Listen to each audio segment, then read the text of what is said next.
आजकर 5 मिनिटात बनवा. आता तिकडे काय म्हणून सांग का मी मॅगी नाही करी. काय बनवलं तू? कुणासाठी? बाबासाठी नाही.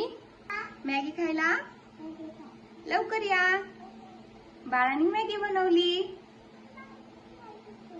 बाळाचा आवाज